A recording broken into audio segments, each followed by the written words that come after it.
গাজায় হামলার প্রতিবাদ। ক্লাস পরীক্ষা হচ্ছে না বিভিন্ন শিক্ষা প্রতিষ্ঠানে।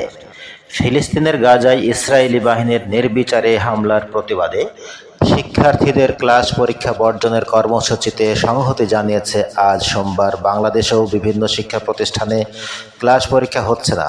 বিশেষ করে বিশ্ববিদ্যালয়গুলোতে জোরে সোরে এই কর্মসূচি পালিত হচ্ছে।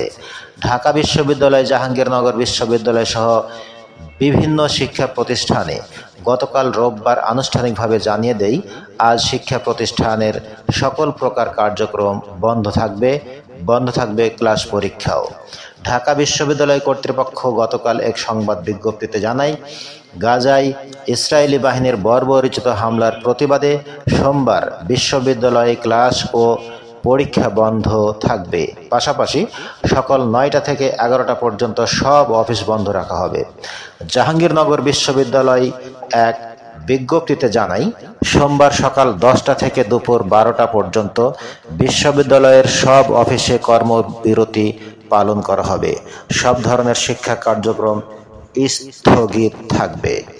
ফিলিস্তিনিদের প্রতি সংহতি জানিয়ে রাজশাহী বিশ্ববিদ্যালয় কর্তৃপক্ষ সমাবেশ ডেকেছে। আজ বেলা ১১টা থেকে ১২টা পর্যন্ত বিশ্ববিদ্যালয়ের সিনেট ভবনের সামনে প্যারিস রোডে এ সমাবেশ হবে। এতে বিশ্ববিদ্যালয়ের শিক্ষক, শিক্ষার্থী, কর্মকর্তা, কর্মচারীদের অংশ নেওয়ার আহ্বান জানানো হয়েছে। দেশের বিভিন্ন বিশ্ববিদ্যালয়, কলেজ আজ ক্লাস পরীক্ষা বন্ধ রাখা হয়েছে, তবে সেটা আনুষ্ঠানিকভাবে ঘোষণা দিয়ে নয়।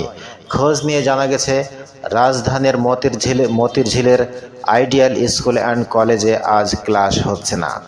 জগন্নাথ বিশ্ববিদ্যালয়ের শিক্ষার্থীরা ক্লাস পরীক্ষা বর্জনের পাশাপাশি ক্যাম্পাসে বিক্ষোভ সমাবেশের ঘোষণা দিয়েছে। রোববার জগন্নাথ বিশ্ববিদ্যালয়ের সাধারণ শিক্ষার্থীদের ব্যানারে এ ঘোষণা দেওয়া হয়।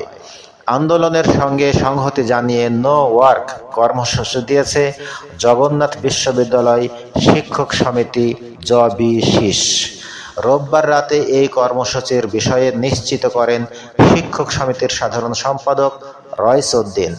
আজ দুপুর ১২টায় বিশ্ববিদ্যালয়ের কেন্দ্রীয় শহীদ মিনার প্রাঙ্গণে একটি সংহতি সমাবেশ করবে শিক্ষক সমিতি। এতক্ষণ সাথে থাকার জন্য সবাইকে ধন্যবাদ।